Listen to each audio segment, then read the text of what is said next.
Hi అండి, నమస్తే. Welcome to Ammu Kittu's world. ఈరోజు వీడియోలో రొయ్యల పులావ్ రెసిపీ చూపించబోతున్నానండి.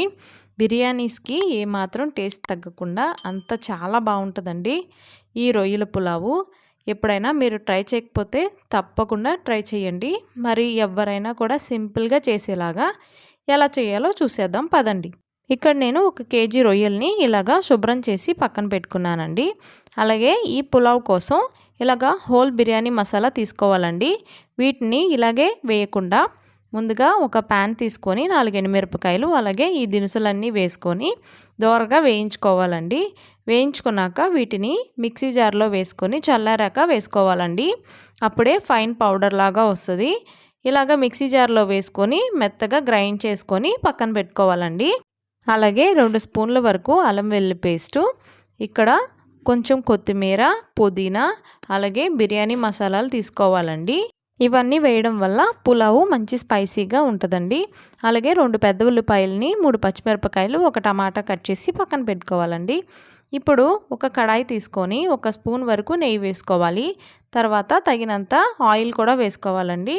ఇవన్నీ కొంచెం హీట్ అయిన తర్వాత ఇందులోనే మనం ముందుగా తీసుకున్న ఈ బిర్యానీ మసాలాలు వేసుకోవాలండి. వేసుకొని ఇవి కొంచెం వేగిన తర్వాత కట్ చేసి పెట్టుకున్న ఆనియన్స్ని వేసుకొని ఇవి వేగడానికి కొంచెం సాల్ట్ వేసుకొని మూత పెట్టి కొంచెం సాఫ్ట్గా అయ్యే వరకు మగ్గించుకోవాలి. ఇలా మగ్గిన తర్వాత ఇందులో అల్లం వెల్లుల్లి పేస్ట్ వేసుకొని 2 నిమిషాలు ఈ పచ్చివాసన అంతా పోయే వరకు ఫ్రై చేసుకోవాలండి. ఇలా ఫ్రై అయిన తర్వాత ఇందులోనే టమాటోస్ వేసుకోవాలి. ఇలాగా టమాటోస్ వేయడం వల్ల ఈ పులావ్ అన్నది టేస్ట్ చాలా బాగుంటుందండి. ఎక్కువ వేయకూడదు, 1 టమాటా వేసుకుంటే సరిపోతుంది. ఇదంతా కూడా మగ్గిన తర్వాత ఇందులో మనం ముందుగా శుభ్రం చేసుకున్న ఈ రొయ్యల్ని వేసుకోవాలి.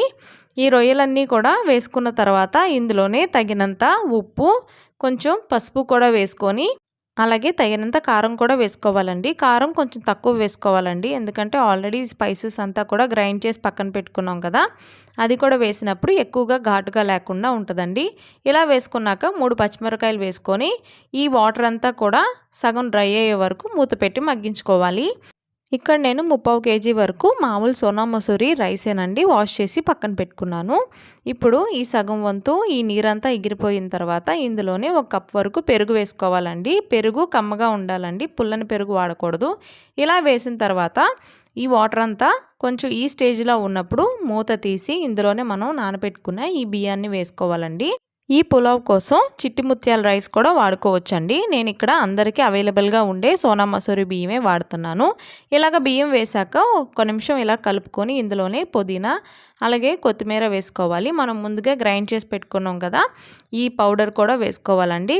వేసిన తర్వాత ఇదంతా కూడా ఒకసారి మెల్లగా కలుపుకోవాలండి. ఎక్కువ కలిపేయకూడదు ఈ బియ్యం వేసిన తర్వాత.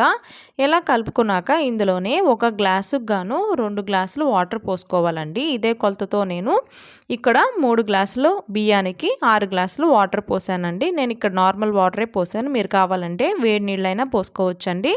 ఇలాగ వేసిన తర్వాత మీకు సాల్ట్ ఒకసారి చూసుకొని మూత పెట్టుకొని ఇలాగ ఒక పొంగు వచ్చే వరకు మూత పెట్టుకోవాలండి. తర్వాత హై ఫ్లేమ్లోనే ఈ నీరంతా ఎగిరే వరకు ఉడికించుకోవాలి.